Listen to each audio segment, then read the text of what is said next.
The survival of the assemblage point. Although Carlos frequently mentioned the topic of death, he avoided talking about what happens after a person dies. This occasion seemed like a good opportunity to investigate his opinion on it. "Carlos," I asked him, "what happens to us when we die?" "It depends," he answered. "Death touches us all, but it is not the same for all. Everything depends on one's energy level." He assured me that the death of an ordinary person is the end of his journey, the moment when he has to return to the eagle all the awareness he obtained while alive. If we don't have anything else than our life force to offer it, we will be finished. That kind of death erases any feeling of unity. I asked him if that was his particular opinion or part of the traditional knowledge of Seers. He answered, "It is not an opinion. I have been on the other side, and I know. I have seen children and adults wandering over there, and I have observed their efforts to remember themselves. For those who dissipated their energy, death is like a fleeting dream, filled with bubbles of steadily fading memories, and then nothing." "Do you mean that when we dream, we approach the state of the dead?" "We don't just approach it, we are there. But since the vitality of our body remains intact, we can return. To die is literally a dream." You see, when an ordinary person dreams, he is not able to focus his attention on anything. He doesn't have anything but his fragmented memories, fed with experiences he has accumulated in the course of his life. If that person dies, the difference is that his dream lengthens and he doesn't wake up again. It is the dream of death. The journey of death can take him to a virtual world of appearances, where he will contemplate the materialization of his beliefs, of his heavens and private hells, but nothing else. Such visions start disappearing in time, as the impulses of memory wear out. And what happens to the souls of those who die? The soul doesn't exist. What exists is energy. Once the physical body disappears, the only thing left is an energy entity fed by memory. Some individuals are so oblivious of themselves that they die almost without realizing it. They are like people with amnesia, people who have a blockage of the assemblage point and can no longer align memories. They don't have any continuity. As such, they feel permanently on the brink of oblivion. When they die, those people disintegrate almost instantly. The impulse of their life only lasts for a few years at the most. However, most people take a little longer disintegrating, between 100 and 200 years. The ones who had lives full of meaning can resist for half a millennium. The range expands even more for those who were able to create bonds with masses of people. They can retain their awareness during entire millennia. How do they achieve it? Through the attention of their followers. Memory creates bonds among live beings and those who have left. That's how they stay aware. That's why cults of historical personalities are so pernicious. That was the intent of those who, in the past, were mummified, to preserve their name in history. Ironically, it is the greatest damage that can be inflicted on energy. If you seriously want to punish a person, bury him in a lead casket. His confusion never ends. It doesn't matter what he does or how he has lived. An ordinary person doesn't have the smallest chance of continuing ahead. For sorcerers who live facing eternity, 5 years or 5 millennia are nothing. That's why they say that death is instantaneous disintegration. I wanted to know if dead people can return to contact the living. He answered, relationships among residents of various spheres of awareness can be made only through the alignment of the assemblage point. Death is a final, perceptive barrier. Living people can go to the realm of the dead through dreams, but that is the kind of thing a warrior won't enter into, because it only wears away his energy. Something very different, on the other hand, it is to contact sorcerers who have left. Why? Because they were able to reach their energy double and retained their individuality through their techniques. How can we enter into relationships with that kind of awareness? In dreaming. However, it is very difficult for a sorcerer who has already left to fix his attention on this world, unless he has some specific task to complete. And it is even more difficult for an ordinary man to support that contact. Interaction with these beings is gratifying for warriors, but terrifying for others, because an inorganic sorcerer is not a ghost, but an intense source of aware and implacable energy, able to damage those who come near him through recklessness. That kind of contact can be even more dangerous than an exchange with a live sorcerer. What does the danger consist of? It is the nature of energy. If you believe sorcerers are friendly people, you are mistaken. They are Naguals. There is a very morbid feature in our constitution that impels us to use any means necessary. It is something natural. We cannot avoid it. That feature is exacerbated in a sorcerer and magnified after his departure, because there are no longer any inhibitions to counteract it. When the sorcerer becomes inorganic, he returns to what he always was, a cosmic, predatory emanation. Cyclical Beings. Before I met Carlos, influenced by my Oriental readings, I had been in favor of the doctrine of reincarnation. It seemed the logical alternative to the Christian belief in the resurrection of the body. However, in one of his conversations, he observed that the dogmas of Christianity and of the Eastern religions were suspiciously similar, because they start from a common denominator, the fear of death. His comment threw me into a state of perplexity. It was a totally new focus on something that had always fascinated me. When I asked his opinion, Carlos tried to divert my interest to another topic, as if it were not worthwhile to speak of that matter.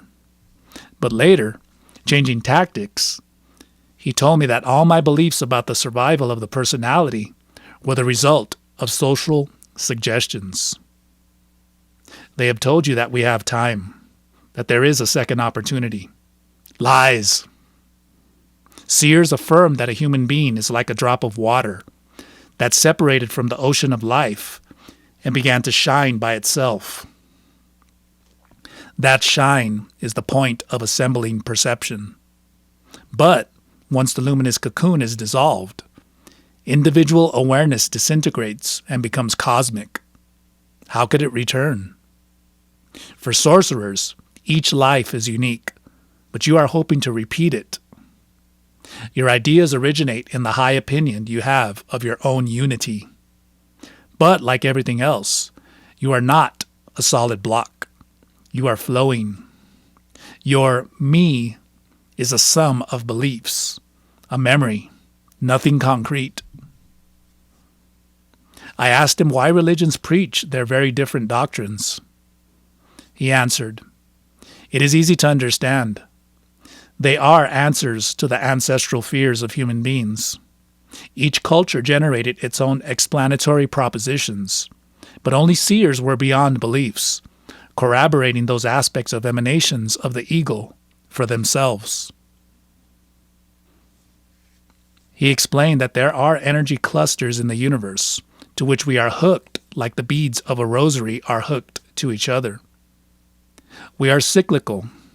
We are the result of a luminous stamp, and every time a new being is born, he embodies the nature of that pattern. But the chain that unites us is not of a personal nature. It doesn't imply transfers of memory or personality or anything like that. To survive death, it is necessary to be a sorcerer. By satisfying the ego with a living replica, Sorcerers are able to keep the flame of their individual awareness burning for eternities. But that is a feat. Do you think this greatest achievement of a warrior should be a free gift? I commented that recent studies had demonstrated that some people, under very special circumstances, are able to remember events of a past life. He insisted that it was an erroneous interpretation of facts. It is true that anyone can tune in to certain living emanations that took place in other times and feel that he has lived not only one, but many lives. But that is only one alignment among millions of possible alignments. The Sorcerers Alternative. I asked him if an ordinary person has any chance of surviving death. He answered that there is always one possibility, the way of the warrior. If you want to understand this, don't look at it in black and white. See it more in terms of movements of the assemblage point. The challenge of a warrior is to fix his attention and fight to maintain the awareness of his individuality even after his departure. When we reach a certain threshold of perception, we see that physical death is a challenge. Just as there are two ways of living, there are two ways of dying. In both we can act as impeccable warriors or as unconscious idiots. That difference is everything. Do you mean that what happens after death depends on how we prepare for it? Perceiving the intent of my question, he answered, yes, but not in the way you want to interpret it. The idea that being good or complying with certain commandments will facilitate things in a fallacy which has been transmitted to us by the social order. The only preparation that is worthwhile is to take on the rigors of the way of the warrior, which teaches us how to save energy and be impeccable. Since there are two forms of living and dying, there are also two kinds of people, those who feel immortal and those who are already dead. The first one harbors hopes, the last ones do not.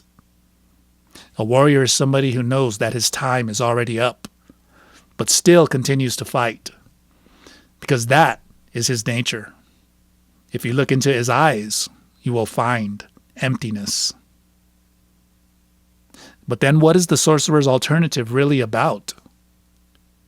There is only one way for a man to be ahead of his own end, through managing his energy. That work consists of dreaming, stalking, and recapitulation. These three techniques together give one result, the completion of the energy body. In a general sense, the duration of our existence depends in great measure on how we treat our energy. We leave this life filled to the brim with everyday concerns. We are eroded by the things we see and touch, and for that reason, we die. But if we call back to ourselves all that vital force through recapitulation, death can no longer be the same, because we will have our totality. From the Seers' point of view, a warrior who has recapitulated his life does not die. His attention is so compact that it is one continuous and coherent line. It is not dispersed.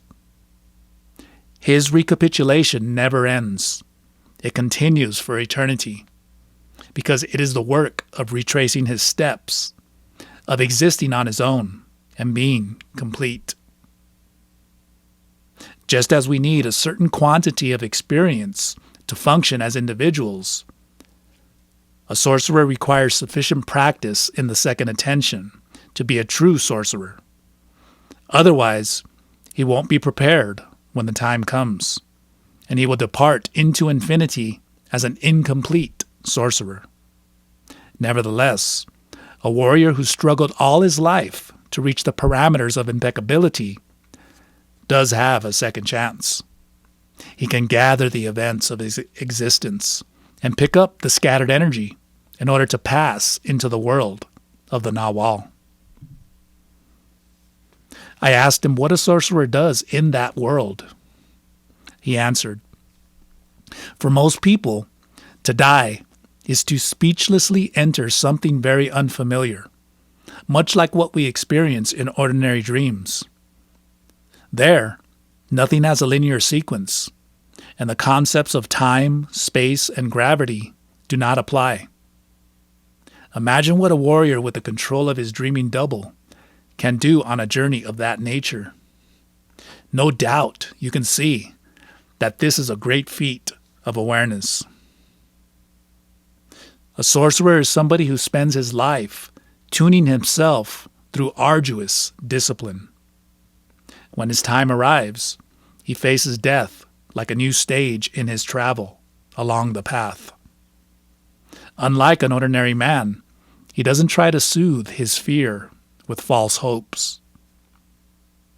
The warrior departs for his definitive journey filled with joy, and his death greets him and allows him to keep his individuality like a trophy.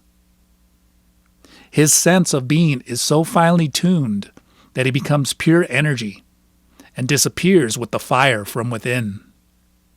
In that way, he is able to extend his individuality for thousands of millions of years. Thousands of millions? That's it. We are children of the earth. It is our ultimate source. The option of sorcerers is to unite with the awareness of the earth for as long as the earth will live. The final choice. That afternoon, he was limping when he came to the meeting. We asked him what had happened, and he told us that while he was at the hotel, for one fraction of a second, a toe on his left foot lit up and was scorched with an internal fire. I had to move quickly because my assemblage point had begun the process of alignment. Moved by his strange experience, he talked for a long time about the final exercise of sorcerers, by means of which they catch fire from inside and enter pure awareness in their totality, shoes and all. One of the people in the room asked him why, if the passing into awareness is the final objective of sorcerers, he had fought to retain his individual self today, instead of taking advantage of the opportunity. With a roguish smile, Carlos told us that the question made him remember one of his ancestors, a Portuguese, who devoted himself to the business of transporting people to Brazil with the story of the Promised Land.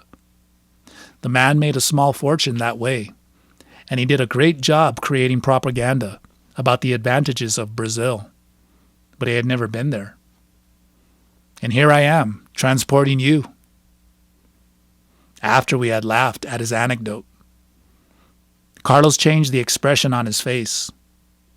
In a very formal tone, he explained that warriors don't act for reasons of self-importance, and therefore their decisions are not theirs. Don Juan told me how some men of knowledge, after a life of impeccable fight, decide to remain, while others dissolve like a puff of wind into infinity. The thing that makes some warriors fight to retain their self is something unrelated to personal concerns. To belong to a lineage of power implies bonds of such a deep nature that our personality is annulled. It becomes just a minuscule detail in an energy structure that the new Seers call the rule. In that situation, individual choice no longer exists for the warrior, properly speaking. All he can do is accept his destiny and fulfill the commands of the rule. Anything else would just lead to his extinction. The Seers of Ancient Mexico. In the beginning, one of my worries had to do with Carlos's historical sources. To what extent were Don Juan's teachings the product of a tradition of men of knowledge, which stretched back thousands of years, and to what extent had they been influenced by Western ideas? On various occasions, I tried to validate what Carlos told us through comparisons with what has been left to us from pre-Hispanic antiquity, but I must admit that I always ended up frustrated. I wanted to question it in terms of the most orthodox anthropology. However, it seemed inappropriate to approach this delicate matter in front of people, so I postponed my questions. One afternoon, I mentioned what was on my mind. He was perfectly affable and told me that this was a doubt that assaulted almost all his listeners, because we have all been presented with the image of the communities of ancient Mexico as primitive towns. He added that my mistrust regarding his statements was normal, and that the problem I was presenting in such a straightforward way was actually about finding definitions for experiences which don't fit within the syntax of modern languages. I made a similar error with my teacher.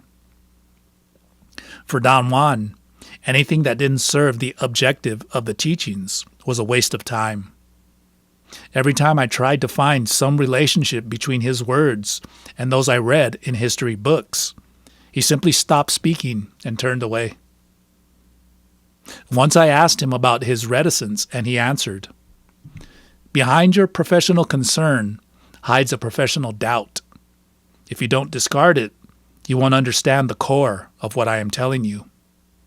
I know the sources of the information which I am passing on to you, so I don't need to prove them." Later, he spoke about a time in which sorcerers traveled enormous distances across the world in order to share the results of their spiritual search with colleagues on other latitudes. Unlike today, sorcerers moved in dreaming with complete freedom, and nothing was more respected than being a seer. The credit for the knowledge those men accumulated cannot be awarded to any one country in particular. The knowledge is universal. But the organization of their principles into the arrangement, which today is called Nagualism, or the Path of the Warrior, definitely took place in ancient Mexico. Starting from their primary observations, the ancient seers arrived at the most profound understanding of universal truths that man has ever achieved. The power of their attention had so much force that it is still active today, generating potentialities which are affecting certain areas of Mexico and the southern United States, creating favorable conditions for an energy concentration that you'd be hard to find anywhere else in the world. Partly, those sorcerers were helped by a peculiar configuration of the luminous field of the earth, whose epicenter rotates around the Valley of Mexico. They see that peculiarity as a gigantic funnel or pleat of light, where emanations coming in from the universe fit with those of the planet, producing a heightened level of awareness.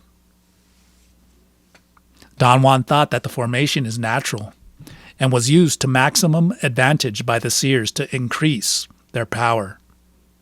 But in my analysis of the matter, I have come to the conclusion that it is the other way around. The seers of antiquity fixed their attention on this area of the world, and the planet in its entirety responded to that intent, creating a gigantic catalyst of cosmic emanations. However we choose to interpret it, the fact remains, this is the center. Anything can happen here. A journey to the roots. While we were contemplating the ruins of what in the past was the main temple of the Aztecs, Carlos surprised me by making an extravagant declaration. He told me that in this very place, located in the heart of the capital's main square, resided the protector of Mexico, whom he described as an inorganic being in the shape of a tube of light, the size of a 20-story building. I looked at him, trying to figure out if he was joking, but his eyes were totally serious. From there, the conversation shifted to a topic of great interest to me, the enigma of pre-Hispanic cultures. He affirmed that while we nowadays use books to transmit knowledge, the ancient sorcerers kept it in positions of the assemblage point, and they used their sculptures of stone, wood, and ceramics as catalysts for the movement of that point. So their knowledge took the form of magnificent works of art, because for them knowledge was not only information, but, above all, a sublime vision of life. The power of that vision has lasted until the present. All the Naguals I am aware of were Toltecs, that is, accomplished artists. They combined impeccable control of their emotions with a high aesthetic sensibility provided by their experiments with awareness. The result was an unheard of capacity to communicate sensations and make sense of extreme experiences that would have entangled other men to the point where they could just babble incoherently. Some Naguals of my lineage were attracted to the plastic arts, others to theater, music, or dance. There were some whose predilection was tales of power, stories which are able to unleash the same effects on all their listeners, because they are not based on the cleverness of reason, but on the marvels of our being aware. Today we call those stories myths, and of course we don't understand them. Carlos went on to say that judging from their artistic expression, the obsession of the sorcerers of ancient Mexico with transmitting their knowledge to those who surrounded them has no parallel anywhere else on earth. The agreement they made with their pupils had different parameters from our Western rational agreements. The pre-Hispanic reality included aspects we would not consider normal because they had to do with energy fields that are not in use anymore. As an example of one of those fields, he mentioned the emphasis on dreaming, which was of consuming interest to pre-Hispanic people. Remnants of it can still be found today in isolated tribes in the country. He concluded by saying that, due to the lack of synchronicity among the emanations aligned by ancient and modern concerns, it is almost impossible to cross the interpretive barrier that separates us from those cultures. So, as ordinary men, we will never fully understand their artistic creations. Fortunately, a sorcerer has special tools because he has learned how to make his assemblage point flexible.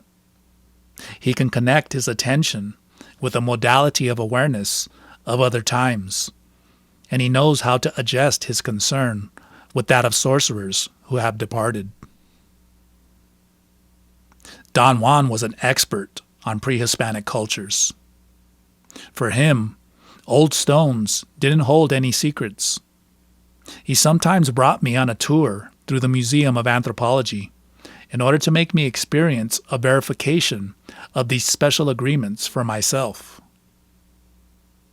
Then Carlos told me about one of those visits, during which he witnessed the specialized ways in which sorcerers contemplate the past.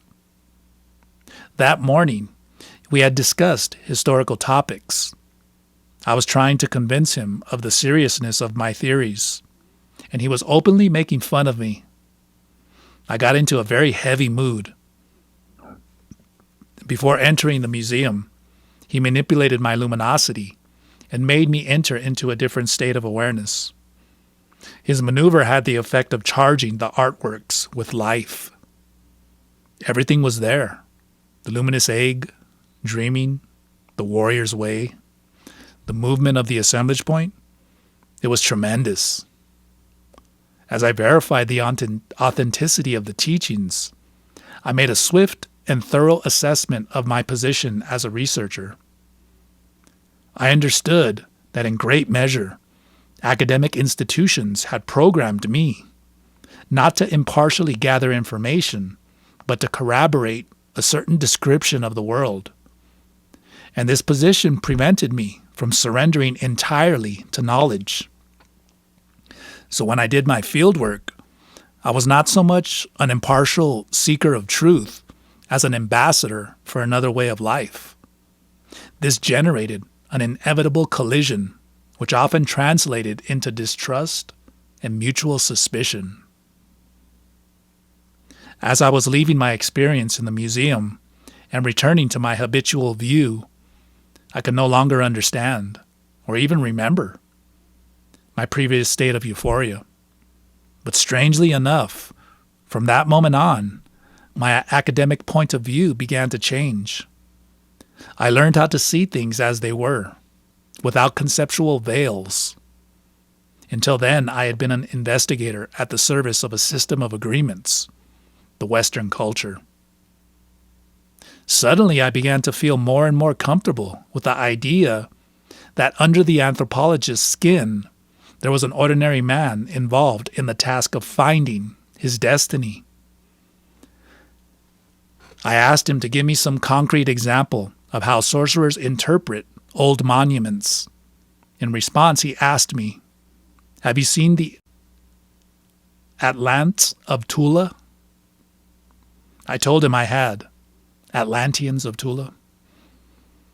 I told him I had, and he explained that those impressive figures of the Toltec age are a description of the party of the Nagual. He maintained that the 16 priests in bas relief, which are in the 4 columns behind the statues, represent the complete group of warriors, divided into 4 teams, one for each of the cardinal points. They are cosmic travelers, and their mission is to flow with the energy of infinity. The objects they carry with them symbolized each of their functions. These priests are a party in mid-flight, an image of the final objective of the path, which is to reach the third attention.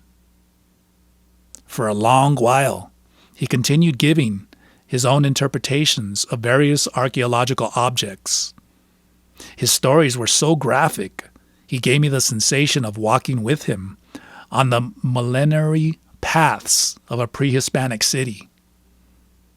I could almost distinguish the enormous and impenetrable Olmecan heads there at the end of the central square, the human warmth of the smiling Huastecas statuettes, which looked at us from the niches of the pyramids, the delicate Mayan stelas talking nearby. Carlos affirmed that the simple act of contemplating some archaeological pieces in a state of inner silence is enough to project the observer's attention to the position of the ancient artists.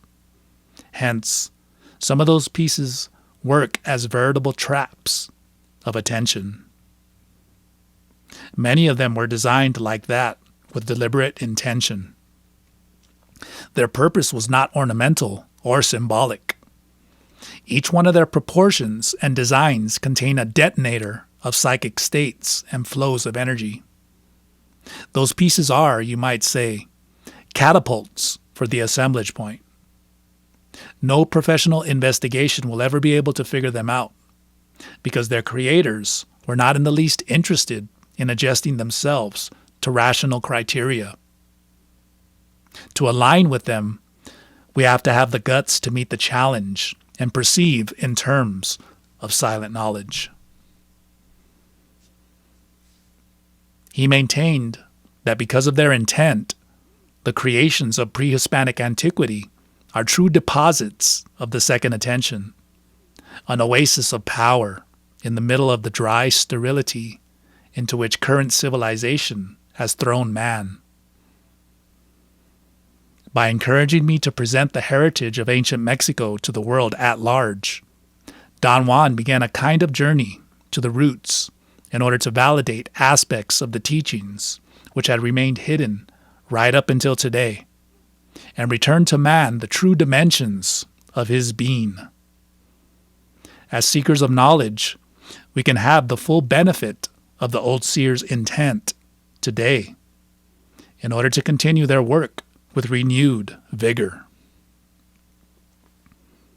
Somewhat shyly, I asked Carlos if we could meet in some museum or archaeological site where he could give me a practical demonstration of the keys to sorcery, but he didn't approve of that suggestion. His answer was emphatic.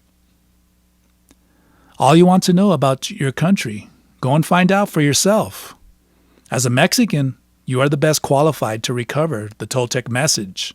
That is your task, your commitment to the world. If you are too lazy to take it on, somebody else will.